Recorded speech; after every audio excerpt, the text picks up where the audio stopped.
Alright, time for another question here in the Halloween franchise. Who is culpable in the death of one Bennett Tramer? But before we get started, I would like to acknowledge that we don't even know for sure if this is Ben Tramer. We're just going to assume for the purposes of this video that it is Ben Tramer, but there is never any confirmation that this is actually Ben Tramer that dies. So with that out of the way, let's dive in. Now, it's a fact that there is a ton of death in the Halloween franchise. Most of it is committed by Michael Myers. Some of it is committed by a wannabe. And maybe even the whole world dies because of a mask-making warlock. We shall never know. But not all the deaths committed in the Halloween franchise are on purpose. Shit, Earl. It's Ted Hollister. What was that? But that doesn't mean that someone isn't responsible.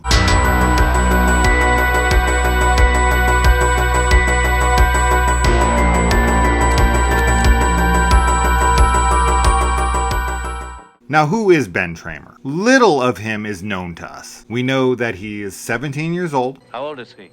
17. That Lori has a crush on him. I'd rather go with Ben Tramer. You sweet friend, Ben Tramer. And that he seems to like her back. He got real excited when I told him how attracted you were to him. And that's about all we know. But this, of course, does not make his death any less tragic. So around about 10 o'clock or so, if we are to go off of Officer Hunt's just after 11 statement. It's only a little after 11, boys. Loomis runs towards what he assumes is Michael Myers, seeing as how he's wearing a similar outfit and mask. But to be fair to Dr. Loomis, he saw him in a dark hallway for only moments. So I would not expect him to know the hair color of the mask. And the costume this guy is wearing is eerily similar.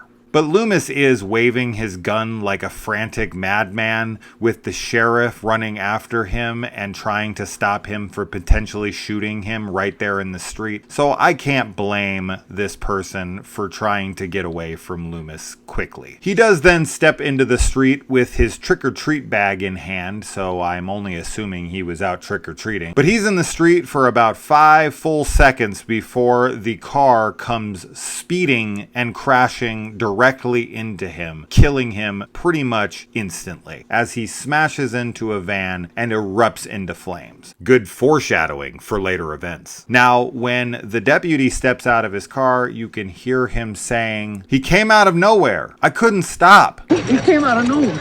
I couldn't stop. But if we look at the images here, we can see that the street is well lit by many streetlights and that he is on a straightaway in a residential neighborhood where tons of kids are still out trick-or-treating on Halloween night. So you would think the police officer would be a little more cautious. I'm not sure what the speed limit is in that neighborhood, but I know he's breaking it. So nice try, Dick. Directly after the incident, Officer Hunt pulls up and immediately drives off with Brackett and Loomis inside, leaving the body behind, still burning. They just leave everything in the hands of the man who just killed this innocent bystander. Sheriff Brackett has a lot of nerve for telling Loomis that he let Myers out and got his baby killed, all while right down the street, a 17-year-old boy is burning to death on his watch. Officer Hunt seems very convinced that Michael Myers is dead and said he watched him burn. He's dead.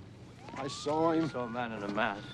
It was him. But Officer Hunt has not seen Michael Myers. He doesn't even know what kind of outfit he was wearing. So for him to make this claim is preposterous. So who is culpable in the death of this as of yet unidentified victim? I would say all 4 of the people at the scene of the crime have a lot of answering to do.